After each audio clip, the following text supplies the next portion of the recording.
You know that breathtaking castle from your favorite fantasy film? Imagine living there surrounded not by luxury, but by a thick cloud of sewage stench and crawling vermin. Hollywood lied. Medieval castles weren't the dreamy palaces we think of, but closer to an episode of Worst Roommates Ever. Ever wondered how people coped with chamber pots emptying outside their bedroom walls? Stay tuned to discover the stomach-churning reality of everyday castle life. Think castles were all grand halls and sparkling stone. Hollywood sure thinks so. Every time you watch a big-budget blockbuster set in the Middle Ages, you see those huge towers, sweeping staircases, torchlit corridors, and bustling banquet halls. Knights glide by in spotless armor, princesses recline on velvet cushions, and the only hint of struggle is the odd arrow whizzing past some unlucky extra. Do you ever notice a bathroom? Of course not. The closest you get to filth is the staged muddy boots after a dramatic battle scene. The myth of the pristine castle is alive and well on screen, and it's a strong one. We've grown up with stories of royalty living in comfort, feasting in the candlelight, and looking down from their towers at the peasants toiling outside in the fields. You almost expect every castle to smell like fresh bread and clean linen. But what if the real story is more horror movie than fairy tale? Let's talk about what castles were actually like when the cameras weren't rolling, or, well, before cameras ever existed.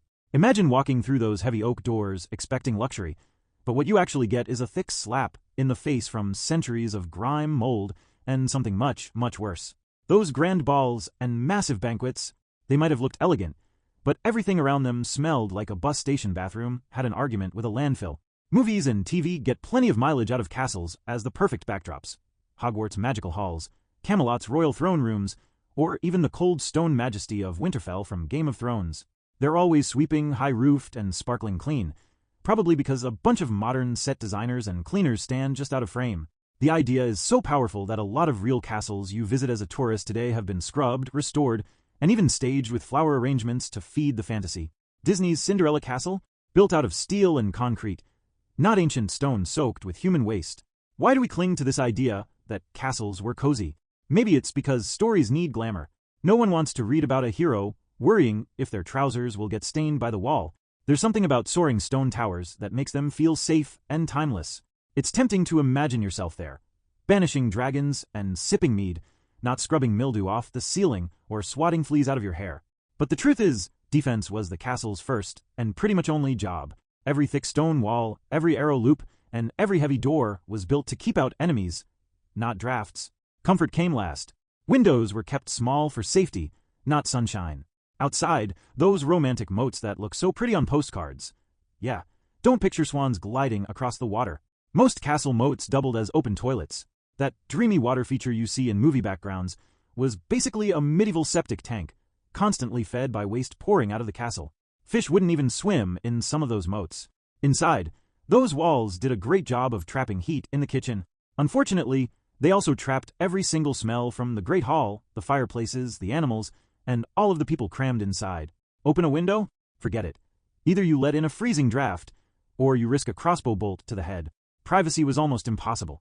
So even when the lord or lady of the manor had their own chambers, any attempt at airing things out meant risking an attack, or letting in the local bat population. And then there was the smell. Forget a faint whiff of old house. Some reports from travelers, people who had never experienced castle life before, compared the odor inside to open latrines. If you grew up there, maybe you stopped noticing, but for outsiders, the stench hit hard and fast. The original air freshener was trying to cover the stink by burning herbs in every room, but a handful of lavender couldn't compete with unwashed bodies and centuries of waste-soaked stone. Imagine your bathroom after a week without cleaning. Now imagine the smell never leaves, and every person in your house is adding to it by the hour. No amount of opening windows, not that you had the option, or buckets of sand could get rid of it. The main difference between the castle and your modern house. Today, you just flush and spray some lemon cleaner. Back then, the smell didn't just stick around. It soaked in and got worse as the summer heat ramped up. So, the next time you walk through a castle museum, try not to be fooled by the clean floors and well-lit chambers. The pristine, elegant castle exists only in Hollywood's imagination. If you thought the stench was bad, you're probably wondering where it came from.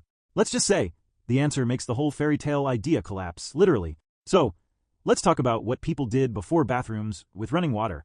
Spoiler alert, it wasn't even close to private, and it was definitely never pretty. Imagine you're living in a giant, drafty stone castle, but instead of finding a nice modern toilet, The closest thing you get is a small, freezing closet called a garderobe. That word sounds fancy until you learn what it meant in medieval times. A hole in the wall that dropped straight down to the outside. No plumbing, no flush, just gravity, bad aim, and hope.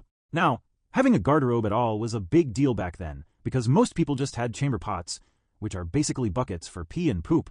If you were lucky enough to score a room with a garderobe, though, you'd sit on a wooden bench with a hole cut in it, and the waste went out of the castle, sort of. Here's the beautiful part. Most garderobes weren't tucked in a hidden corner. They were sometimes built sticking out from the side of the wall, like little rocky balconies, leaking everything down to the moat, the ditch, or just right at the foot of the tower. Some castles thought they had a clever design and built multiple levels of toilets, all dumping in the same disgusting place. Imagine living in a building where the person above you flushes, and you hear it landing somewhere beneath your feet. Not the kind of background noise you want over dinner. Chamber pots were even worse. Picture a crowded great hall after a feast, every noble and noble's cousin tucking into roasted boar.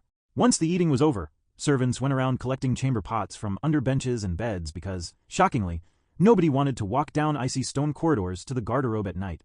Those chamber pots, straight out the window, sometimes landing in courtyards where people actually walked. If you're wondering how many times someone had a late-night, barely missed accident, the answer is too many. You'd think dumping waste outside would get rid of the smell, but it didn't even come close. Instead, it just turned those romantic moats into bubbling cauldrons of sewage. These weren't clear blue ponds with friendly ducks. Archaeological evidence even points to some moats being so jam-packed with garbage and human waste that nothing could live in them, except for some really persistent bacteria and the occasional lost boot. Modern rivers get tested for pollution. Try centuries of castle sewage as your backyard swimming pool. It gets grosser. Some castles had what basically amounted to waste pits under the garderobes, big, damp, unemptied holes that could turn into toxic sludge mountains over the years. Cleaning them wasn't just a gross job, it was dangerous. Servants had to climb high towers and risk falling just to empty what little they could. Most of the time, the job was ignored until it smelled so bad, nobody wanted to walk near that part of the castle. Now try to picture a hot summer day with all the windows shut for safety. The stench inside could knock you flat from 20 paces. There were cases of people burning herbs, just to make walking down the hall possible, but it was always a lost cause. The castle's version of air freshener was throwing rosemary and mint onto the floor, hoping for a miracle. Here's a reality check. You think your neighbor's trash day is bad? Imagine living next to centuries of sewage. Castles piled up this waste for years, and during heavy rain, all that mess sometimes flooded right back into living areas. The situation got worse during a siege. When enemies surrounded the castle, attackers would try to speed things up by tossing anything they could, including the contents of their own latrines, into the moat or even straight at the castle's water supply. In some places, like Chepstow Castle, latrines were designed to empty into a river to take away the mess, but that just meant the pollution drifted downstream, usually to the next village. If water got contaminated, disease swept through, and the safe castle became a giant stone petri dish. Even the best castle toilets weren't much to brag about. Seats were just wooden boards with holes, and for toilet paper, there was hay, moss, or grass. Some tried covering floors with rushes and herbs, which maybe helped a little, but the primary effect was slightly less rat activity, not a clean smell. Some castle designers tried putting toilets away from main halls, but that didn't help much. Ventilation was almost an afterthought. A few toilets had a small window for air, but you can imagine how little good that did in a tower packed with people. It didn't really matter if you were a lord, a priest with your own en-suite garderobe, or just some unlucky servant. Everyone got a front row seat to the endless stink. The main job of waste management in castles wasn't to clean things up, but just get the mess out of sight as fast as possible. That method didn't exactly work, especially when every castle resident and their pets were all making their own contributions. There you have it.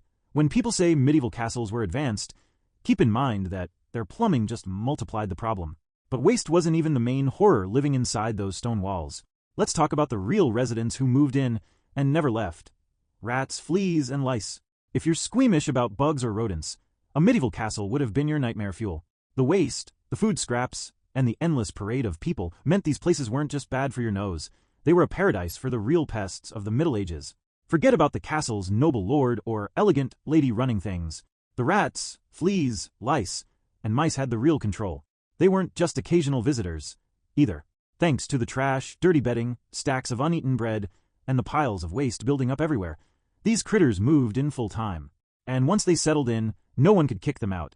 You see, those stone towers and long, drafty passageways did just one thing well. They trapped every bad smell and every living creature that craved filth and darkness.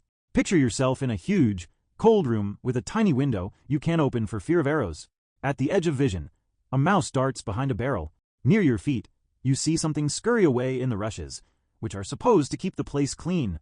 You brush your hand through your hair and come away with an itchy bite or a louse.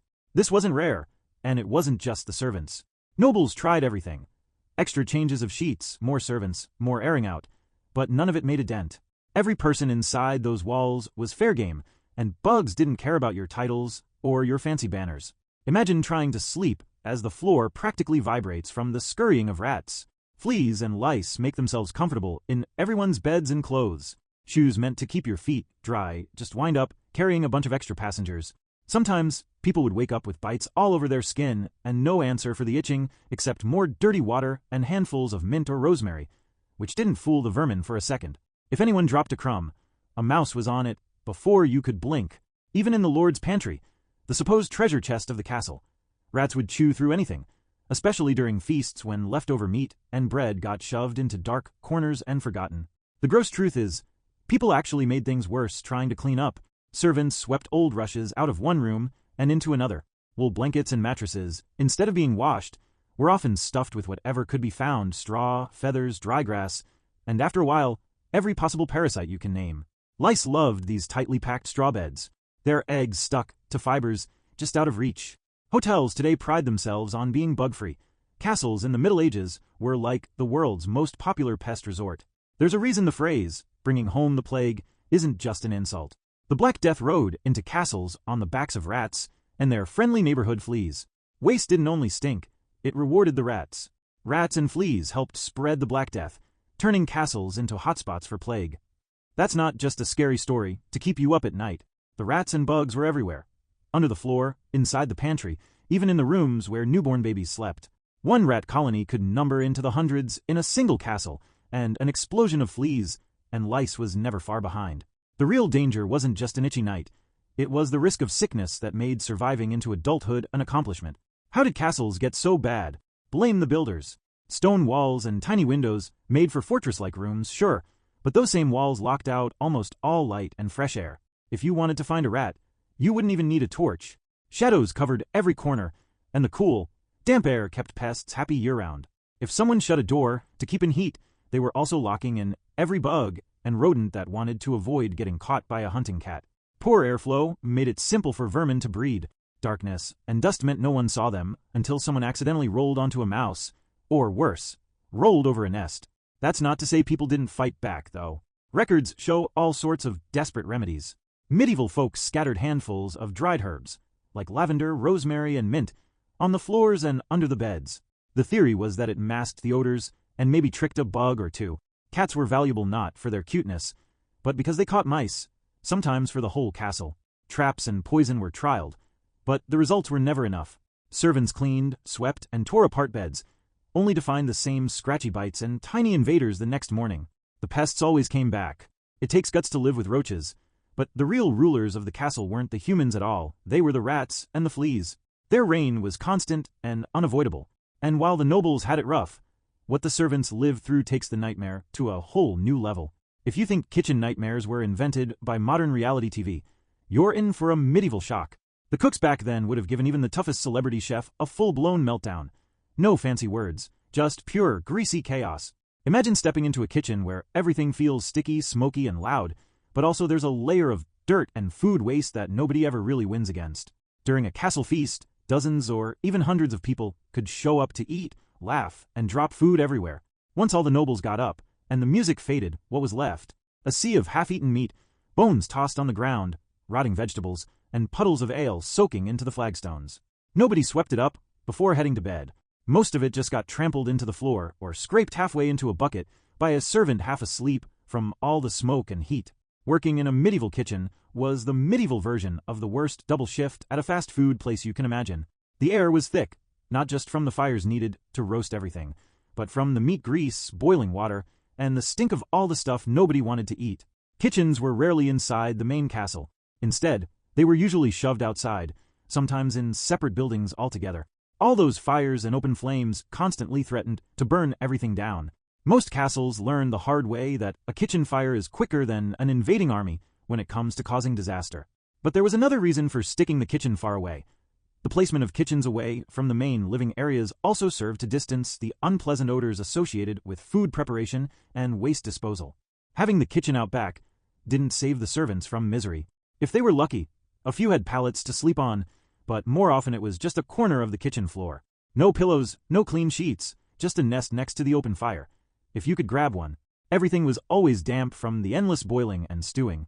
If you picture yourself curled up beside the hearth for warmth, it usually meant waking up dusty, with hair stiff from grease, blanket smoky, and the smell of spoiling meat in your nose. That was after staying up late, scrubbing pots with grit, and hauling away the mountain of leftovers, or hunting down rats that snuck in for a bite. Even then, it was never clean. The aftermath of a medieval feast was a scene of considerable mess, with leftover meat, rotting vegetables, and spilled ale accumulating on the floors. Add in the stinking rushes, the bones half-chewed by hounds, and the bits of cheese stuck to everything, and you've got a kitchen that most people today would back right out of. Bacteria loved it.